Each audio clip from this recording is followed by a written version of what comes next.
Hello viewers. आज का हमारा टॉपिक है एसेट परचेस कैसे करते हैं और स्टॉक परचेस कैसे करते हैं। देखो, अब एक बड़ी कंपनी में काम कर रहे हो या छोटी भी कंपनी में काम कर रहे हो, अगर आपको इसका पता नहीं है कि स्टॉक की परचेसिंग अलग होती है और संपत्ति की परचेसिंग अलग होती है, तो आप जब भी वो एंट्री करोगे वो हमेशा गलत होगा और फिलहाल तो कुछ फर्क नहीं पता चलेगा। लेकिन अगर किसी कारणवश अभी कंपनी में कोई रेड या फिर किसी तरीके से इनकम टैक्स का कुछ भी मैटर आता है, तो वो देखता है कि आपने क्या किया है, अपने स्टॉक को संपत्ति बना दी है और संपत्ति को स्टॉक बना दिया है। तो स्टॉक याद रखिए, आज रहता है कल नहीं रहता है, संपत्ति हमेशा आपके साथ रहती है। तो ऐसे जब आप गड़बड़ करेंगे तो फाइन के ऊपर फाइन जब लगेगा, तो आपकी कंपनी का जो बॉस है गुस्सा होगा और उसका बिल फटेगा आपके ऊपर। तो सही तरीके से परचेसिंग एंट्री करना चाहिए। देखो, मेरा ये जो वीडियो है, जो जॉब करना चाहते हैं, जो टेली में जॉब करना चाहते हैं और अच्छे तरीके से वर्क करना चाहते हैं, सिर्फ उनके लिए है। और जो लोग टाइम पास करना चाहते हैं, टेली में अपने आप को एक्सपर्ट समझते हैं और वो समझते हैं कि हम सब चीज़ बेहतर हैं, तो उनके लिए बिल्कुल वीडियो नहीं है। आप दूसरे वीडियो देखें, रील्स वील्स जाकर देखें, उसमें बेहतर आपको जानकारी मिलेगी। ये जो है वो जॉब से रिलेटेड है और इसमें काम क्या करना होता है वही समझना पड़ेगा। तो मैं तो समय लूंगा, हर एक छोटी छोटी बात जो मुझे समझानी है उसके लिए मैं समय लूंगा।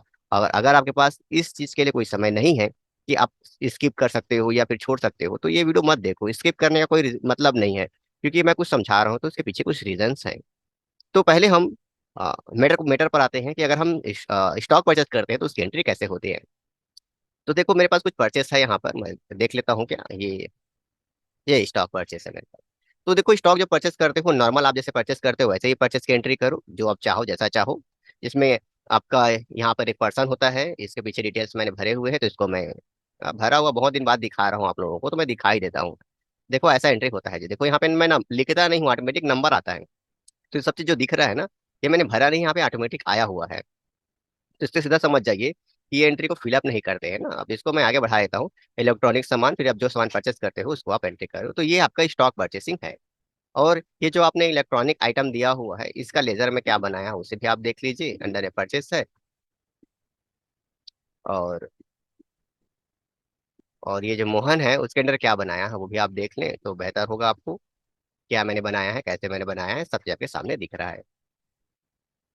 अब अगर आप इसी चीज में अगर संपत्ति परचेस करना चाहेंगे तो मैटर क्या आएगा उसको हम देख लेते हैं। देखो, जैसे कि मैं यहाँ पे एक एसेट्स और संपत्ति बनाकर रखा हूँ, उसे आपको दिखाता हूँ तो आपको मैटर समझ में आएगा। मेरे पास इलेक्ट्रॉनिक आइटम नाम से एक स्टॉक है, यानी परचेस है। और मेरे पास एक स्टेशनरी नाम की एक संपत्ति है। अब मैंने अंडर में फिक्स एसेट्स क्यों दिया है, कैसे दिया है, या जो भी दिया है, इसको अभी आप थोड़ा सा इग्नोर करेंगे तो आपको समझ में आएगा मैटर क्या है। मैंने दो चीज यहाँ पे ले ली है। मैं यहाँ पे ये दिखाना चाहता हूँ कि मेरे पास परचेस के लिए भी सामान रखा हुआ है और एसेट्स के लिए भी सामान रखा है, और मैं इसे परचेस करना चाहूंगा, तो इसकी एंट्री मैं कैसे करता हूँ उसे देख लीजिए।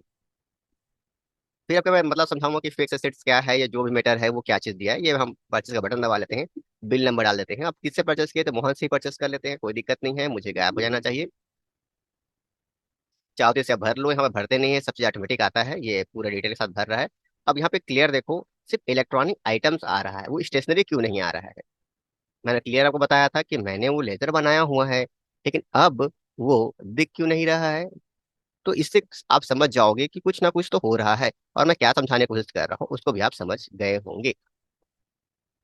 फिर इसी के विपरीत अगर हम वाउचर कुछ दूसरा ले लेते हैं, जैसे कि पेमेंट कैश, और यहाँ पे मैं कैश का यूज करता हूँ और यहाँ पे लिख के देखता हूँ, तो यहाँ पर देखिए क्लियरली मुझे यहाँ पे स्टेशनरी दिख रहा है और ये भी आइटम सब दिख रहे हैं। लेकिन जब परचेज का यूज कर रहा हूँ और परचेज के लिए कुछ ले रहा हूँ, तो यहाँ पर मुझे स्टेशनरी आइटम सेलेक्ट किया हुआ क्यों नहीं दिखाई दे रहा है, इस लिस्ट में क्यों नहीं आ रहा है।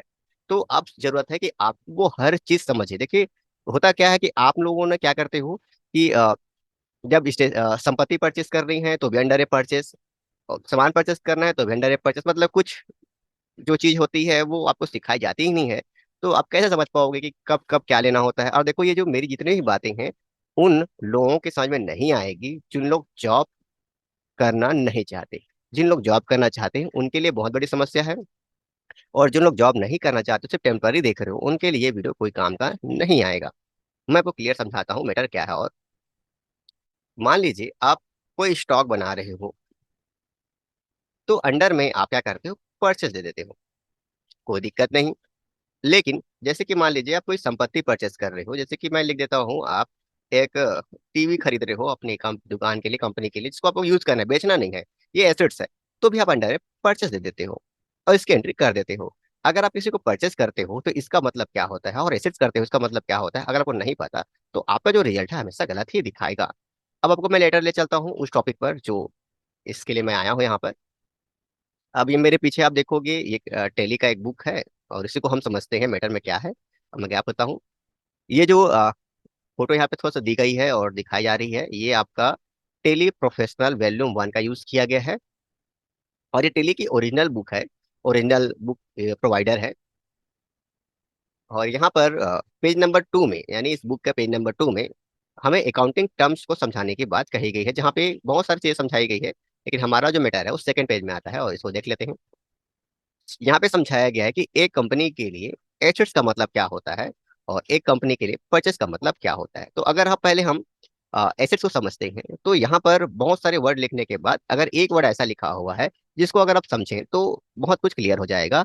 Not for use selling and trading purpose, मतलब हमारी कंपनी के लिए अगर कोई एसेट्स है जिसका यूज, अब मतलब आप खरीदोगे तो जरूर, मतलब अगर आपके पास कोई संपत्ति है तो आप खरीदोगे, और खरीदने के बाद आप उसका यूज सेलिंग में नहीं कर सकते और ट्रेडिंग नहीं कर सकते, मतलब उसका बिजनेस नहीं कर सकते और उसका सेलिंग नहीं कर सकते, बल्कि इसका यूज अपने पीरियड टाइम, यानी जो 1 साल जो भी है आपके पास है, जब जब कंपनी जितनी आपकी कंपनी चलती है उसमें उसका यूटिलाइज करोगे। यूटिलाइज मतलब उसका यूज करोगे। इसको मैं सिंपल समझा देता हूँ आपको। मान लो एक पंखा बेचने वाला कोई दुकान है, तो पंखा बेचने वाला दुकान क्या करेगा, बहुत सारे पंखे खरीदेगा बेचने के लिए, लेकिन एक पंखा खुद को चाहिए ना हवा के लिए। तो जो हवा खुद के लिए ऊपर ऊपर जो दीवार में लगा कर रखा हुआ है, खुद के लिए रखा है, वो उसकी संपत्ति है, उसको वो बेचेगा नहीं। लेकिन उसके दुकान में बहुत सारे सामान रखे हुए हैं जिसको वो सेलिंग करेगा। कहने का मतलब है जो बेचने के लिए रखा हुआ है सामान, वो उसका स्टॉक हो जाएगा, और जिसका यूज कर रहा है वो उसका एसेट्स कहलाएगा। अब इसी को हम समझते हैं परचेस की तरफ से, तो हमें और बहुत कुछ क्लियर होगा। यहाँ परचेस क्या बता रहा है कि यहाँ बहुत सारी चीजें हैं, और यहाँ पे क्लियरली लिखा है यूज फॉर रीसेलिंग। मतलब बिजनेस में परचेस का मतलब क्या होता है, समझ देखो, आप बाजार गए, भाजी पाला खरीदे और मोल भर के ले आए, कंपनी ऐसा नहीं परचेस करती है।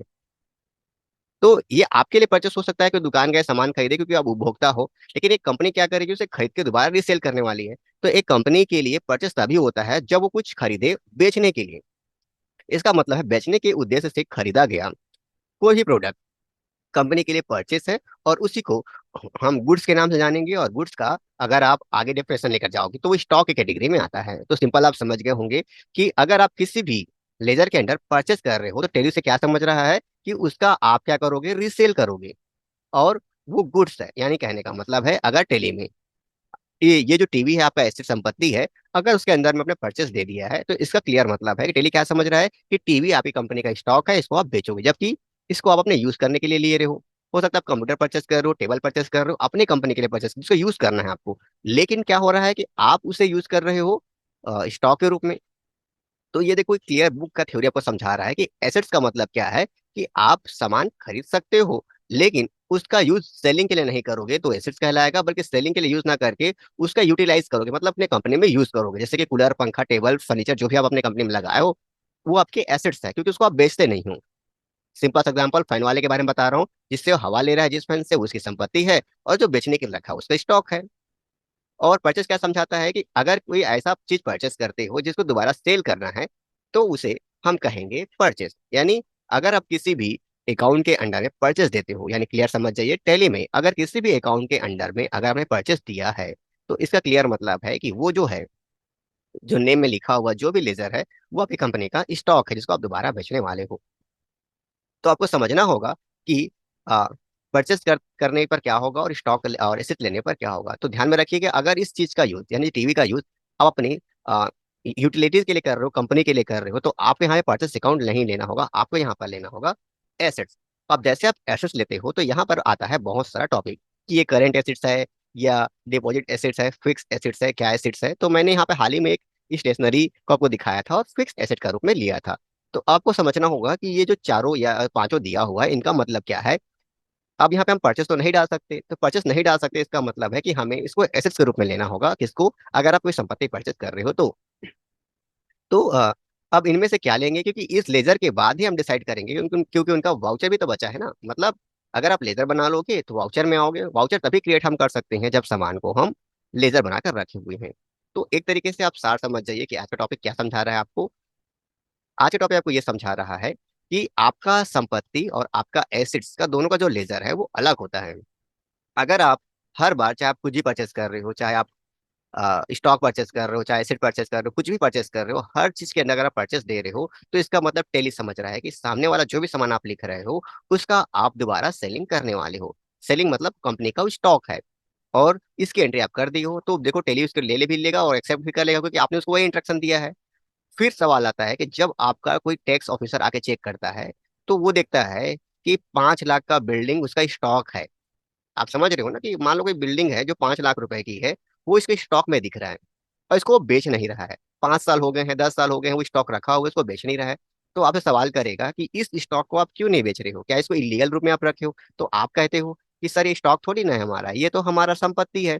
तो आप कहाँ पर एंट्री करके रखे हो? परचेस में। परचेस मतलब स्टॉक। और डेली का डेफिनेशन क्या दिखाया आपको मैंने, कि अगर आपने परचेस दिया है मतलब सेलिंग करोगे। तो इसका मतलब है कि सामने वाला क्या बोलेगा कि आपने अपनी संपत्ति को इतने सालों से स्टॉक बना के रखा हुआ है जिसका आपने टैक्स पेमेंट नहीं किया है। तो पहले टैक्स निकालिए, फाइन निकालिए, फिर वो निकालिए, और 5 लाख की जगह 20 लाख रुपए आपसे आराम से ले लिए जाएंगे। तो ये सीधा दोस्त उस टेली ऑपरेटर पर चलेगा, क्योंकि सामने वाले ने तो संपत्ति परचेस करी है, लेकिन जिसने एंट्री की है उसने उसे क्या बना दिया? स्टॉक बना दिया है। और ऐसा करने के बाद उसका बेड़ा गर्क हो गया है। तो अब समझते हैं मैटर क्या है, कि अगर किसी की पर संपत्ति परचेस कर रहे हो तो वहां पर एसेट्स होगा, ना कि परचेस। अब सवाल होता है कि इन 5 में से कौन सा एसेट्स होगा, जिसको हम आगे इसके सेकेंड पार्ट है बनाने वाले हैं। और इसमें आपको समझाएंगे कि इन पांचों में से कौन सा एसेट्स आपके संपत्ति के लिए आने वाला है और कैसे आप यूज करोगे। और आज के लिए इतना ही, क्योंकि आज हमें समझाना था कि हर एक परचेस में, यानी हर एक एंट्री में अंडर ने परचेस नहीं हो सकता। कुछ हद तक आपको क्या करना होगा, आपको परचेस की एंट्री में स्टॉक रखना पड़ेगा, मतलब परचेस लेना पड़ेगा, और कुछ चीजों में आपको लेना पड़ेगा एसेट्स। तो मिलते हैं किसी अलग वीडियो पर।